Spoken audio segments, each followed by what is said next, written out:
Hi, true crime addicts. My name is Olivia, and welcome to Crime Continent.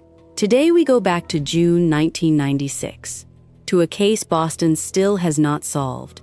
30 years later, police are still asking the public for help. This case is dark, it is strange, and by the end, you will have just as many questions as the detectives who worked on it. Let's get into it.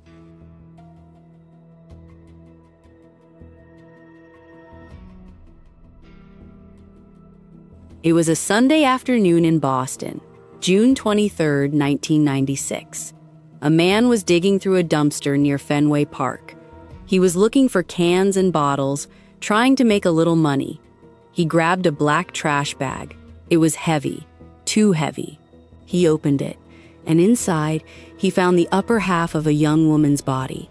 Just the upper half, from the chest up, wrapped up and thrown away, like garbage, in an alley behind an apartment building. The man backed away and called for help. Police came fast. They searched the dumpster and the whole area around it. They looked in drains, they checked the river, they found nothing else. To this day, almost 30 years later, the lower half of her body has never been found. The victim was 20-year-old Karina Holmer, a young woman from a small town in Sweden. She had come to America just 3 months earlier, chasing what she thought would be the adventure of her life. Instead, one night out with friends turned into one of the most disturbing unsolved murders in Boston's history. A case with a wealthy host family, whispers of a secret affair, a scary, unfinished letter, a strange fire, and one piece of evidence police are, quite literally, still searching for: her legs. This is the murder of Karina Holmer, and somebody out there still knows exactly what happened to her. Before we go further, hit subscribe. We cover real unsolved cases like this one every week. And if you want to know the second we drop a new video, sometimes before it even goes live, join our WhatsApp channel. The link is in the description. Now, back to Karina. Karina Holmer grew up in Skillingaryd, a small town in southern Sweden. Everyone who knew her, friends, family, her sister Johanna, says the same thing. She was warm, she was full of energy, she always wanted something bigger than the quiet life she grew up in. And her big chance came in a strange way: a lottery ticket. Karina won about 10,000 Swedish krona, around 1,500 American dollars at the time. Not a lot of money for most people, but for Karina, it was enough to open the door she had been staring at for years. She decided to move to the United States and work as an au pair, basically a live-in nanny for an American family. Now, normally, a move like this comes with rules. A licensed agency, background checks, a proper visa, all of it there to protect both sides, the family and the young woman moving into their home. Karina skipped most of that.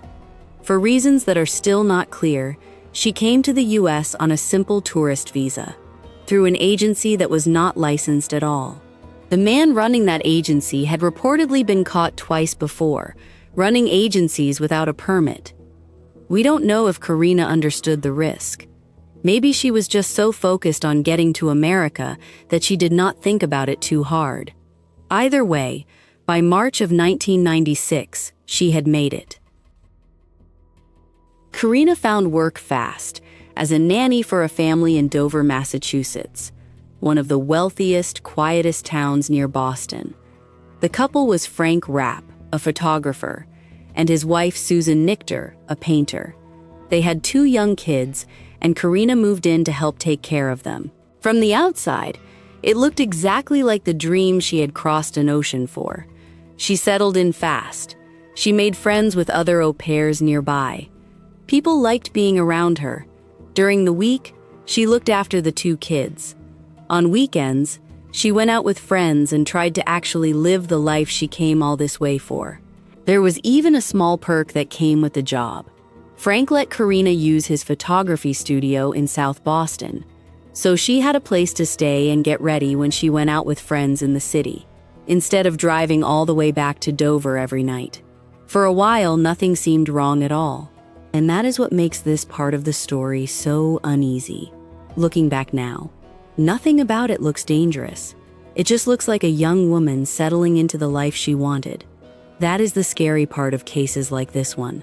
If there were warning signs, they were not obvious. Not to Karina, not to anyone around her, but something was starting to shift. At first, Karina's letters home were full of excitement. She had made it. She was living the exact adventure she used to dream about back in Skillingaryd. But over time, her letters started to change. The work was harder than she expected. Cooking, cleaning, caring for 2 young kids full-time, it wore her down. She began writing that she planned to cut her trip short. She wanted to go back to Sweden that August. And then came a letter that still haunts this case, 30 years later. Karina wrote to her close friend Ulrika Svensson back home. Something terrible has happened. I cannot tell you right now what it is. She promised she would explain it all when she got home. She never got the chance. What was it? Something to do with the family she worked for? Someone she met in Boston? A relationship that went wrong? To this day, nobody knows. Karina never named a person. She never described what happened. She just promised an answer that never came. And a promise like that, left unfinished, is the kind of detail that can haunt a case forever.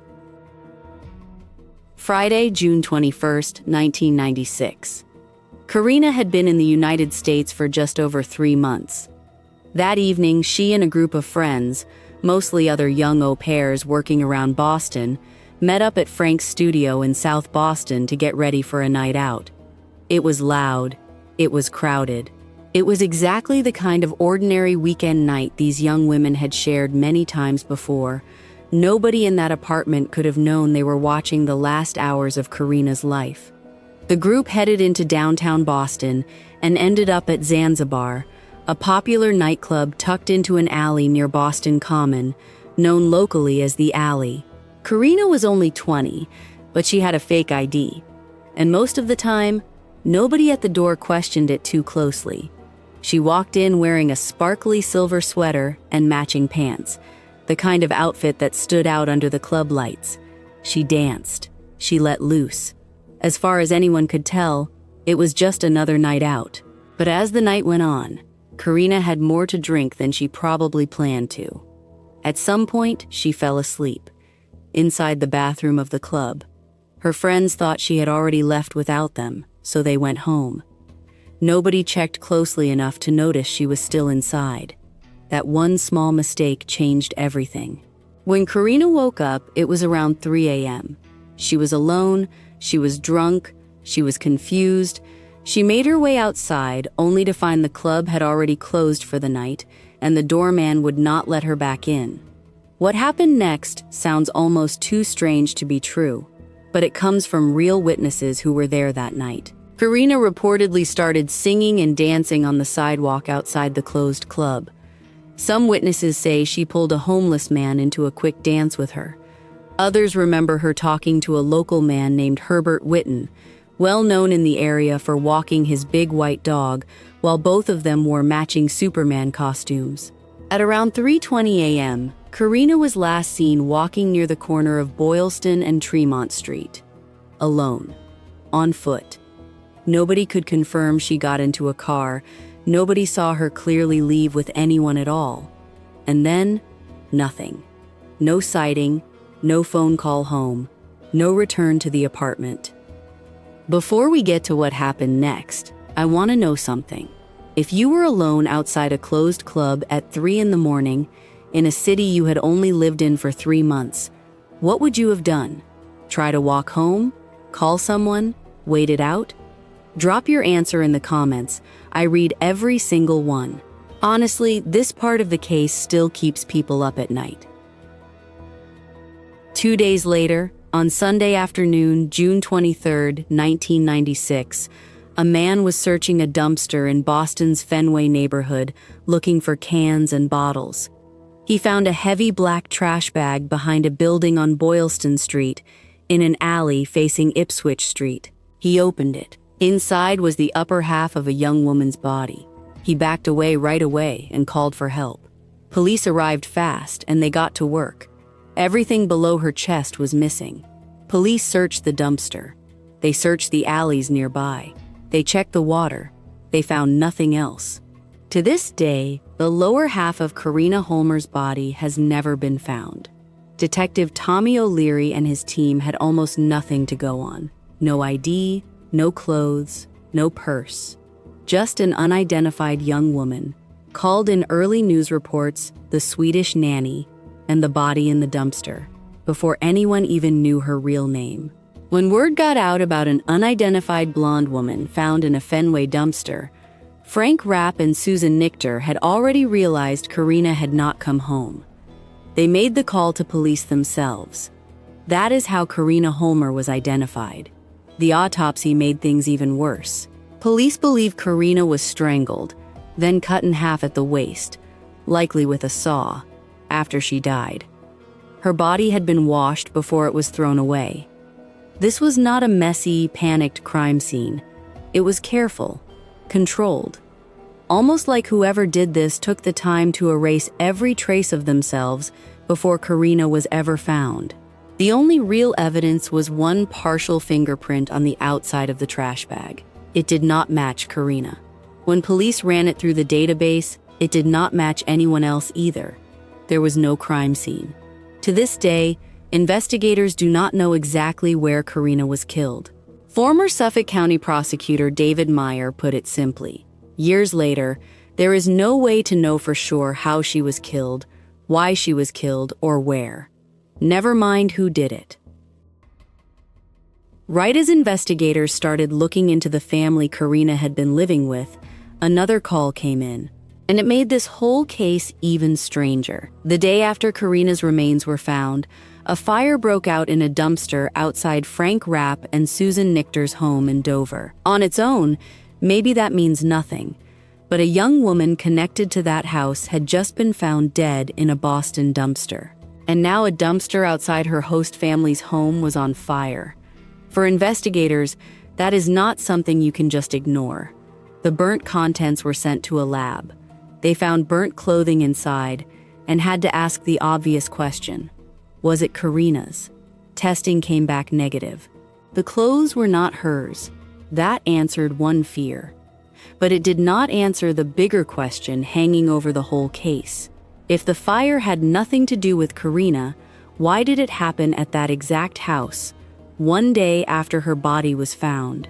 Frank Rapp had what police called an airtight alibi. He told investigators he took his kids to McDonald's, then to see The Hunchback of Notre Dame at a drive-in movie theater, and spent that Saturday at home with his parents and family. That alibi held up.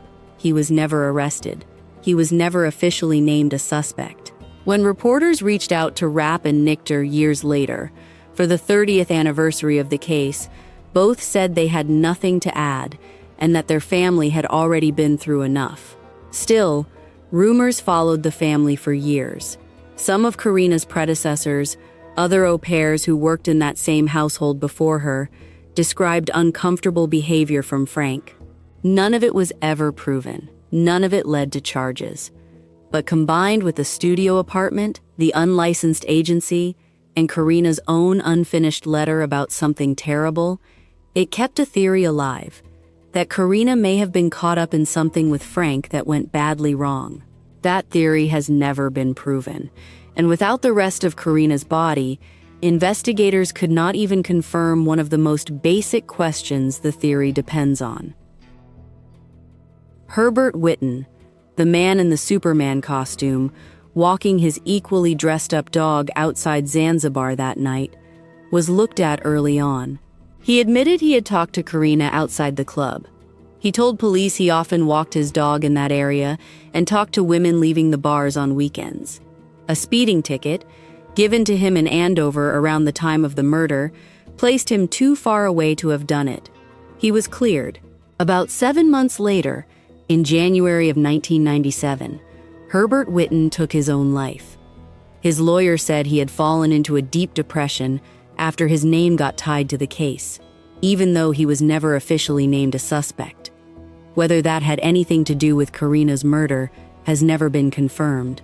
Years later, police also looked at a man named Gregory Hummel after he was arrested for a violent attack on a different woman he had picked up near the same nightclub area. For a moment, it looked like this could be the break the case needed. It was not. He was ruled out too. You will also see some online forums bring up a theory about a boyfriend of Karina's, who was reportedly a Boston police officer. We want to be upfront with you here. That detail does not show up in the Boston Globe's own reporting on this case. So we are treating it as an unproven theory floating around on true crime forums, not a fact. It is a good example of how, in a case with this little hard evidence, theories fill the silence, whether they are true or not. 30 years later, nobody has ever been arrested. Nobody has ever been charged. The case is still officially open. This June marked 30 years since Karina Holmer was killed, and Boston police have not let the case go quiet.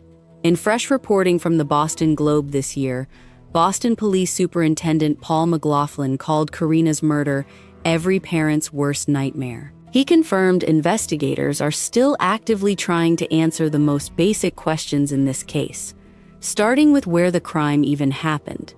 The Suffolk County District Attorney's Office has said publicly that Karina's case remains active and ongoing, and will stay that way until her killer is found.